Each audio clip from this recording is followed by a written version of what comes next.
जब से भाभी मेरे घर में दुल्हन बनकर आई तभी से बाबूजी अम्मा भाभी को दुल्हन कह के पुकारती थी। उस समय मेरी उम्र 15 साल की थी।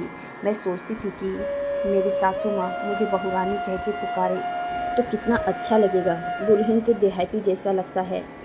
अम्मा लकड़ी के चूल्हे के पास पीढ़ा पर बैठकर पकौड़ी बचका छानती तो आवाज़ लगाती, मीनू दुल्हन को भी बुला लो और गरम गरम खा कर बताओ नमक मिर्च ठीक है।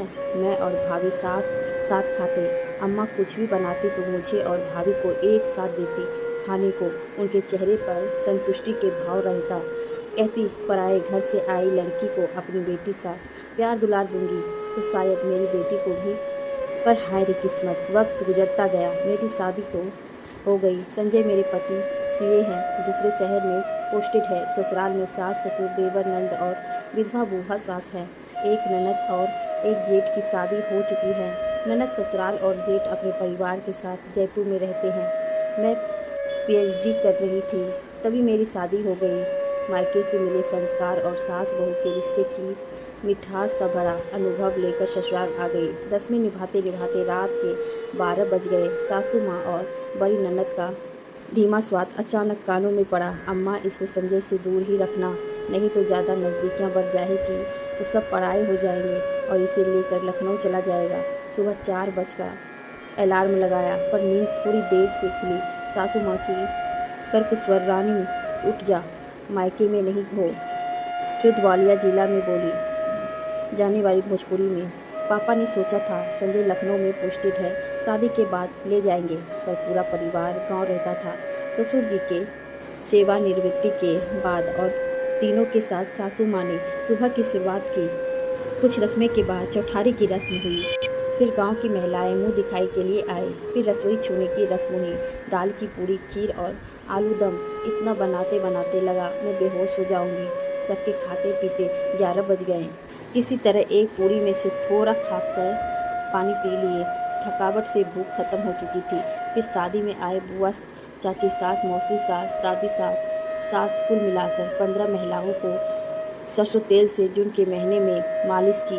मन भिन्ना उठा। सरसों से तेल, पसीना और गर्मी तीनों की बदबू से जैसे सर फट रहा था। संजय कई बार इशारा से बुला चुके थे। उन्हें कल ही लौटना था क्योंकि अगले दिन उन्हें ऑडिट के लिए कहीं जाना था। कमरे में जाते जाते थक के चूर हो गई थी। संजय सो चुके थे।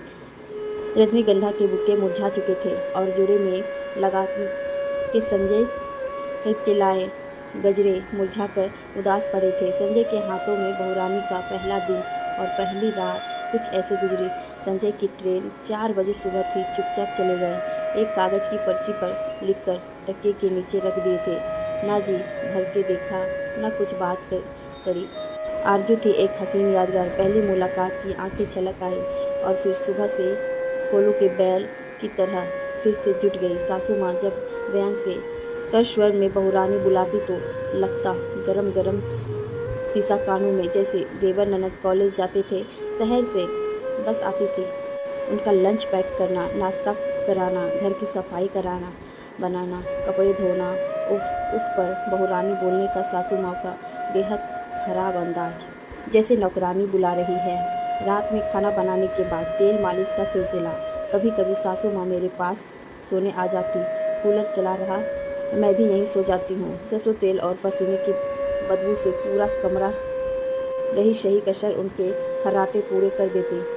पीएचडी पूरा करने का सपना अब सपना बनकर रह गया। संजय आते तो उनसे रात में ही मिल जा पाती। अपने साथ ले चलने की बात पर बोले, किरण और राजेश की शादी के बाद ही सोचेंगे। पैसे बचा रहा हूँ इन दोनों की शादी और ऊपर का कमरा बनाने के लिए। तुम्हारे जाने से खर्च भी बढ़ जाएंगे। दिल टूट गया। अब संजय के साथ रिश्ते में गर्मजोशी नहीं रह गई थी। और फिर जरा का दिन आ गया। धान काटने के लिए जाने वाले मजदूरों का खाना भी मुझे ही बनाना पड़ता।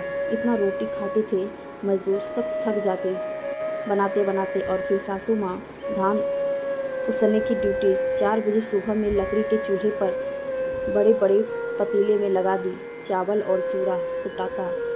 उखल मूसल से जब भी आटा खत्म होता, सासू माँ ठकुराई के साथ मुझे जाता चलाकर आटा पिसाने भेज देती। आटा चक्की रहने के बावजूद भी वक्त के साथ 2 बच्चे की माँ बन गई। देवर IIT करके रेलवे में टेक्नीशियन बन गए और अपनी पत्नी को लेकर चले गए। नंद की भी शादी हो गई। संजय बच्चे की पढ़ाई के कारण मुझे लखनऊ ले गए। साथ में सास ससुर भी हैं। पता नहीं वक्त के कब बहुरानी नौकरानी बन दिया। अब बच्चों की जिम्मेदारी भी जुड़ गई है मेरे कामों के फहरिस्त में। सासू माँ को गठिया का दर्द है। रोज़ 2 बार मुँह और रात में लहसुन तेल की मालिश कर तभी सोने जा पाती थी। मेरा दर्द, मेरी तकलीफ़ें सब अनदेखी करते हैं। क्या कहूँ, किससे कहूँ? मैं तो बहुरानी हूँ ना। जिंदगी के ज्ञान में बहुरानी। सारे सपने हवन सामग्री की तरह होम हो चुके हैं।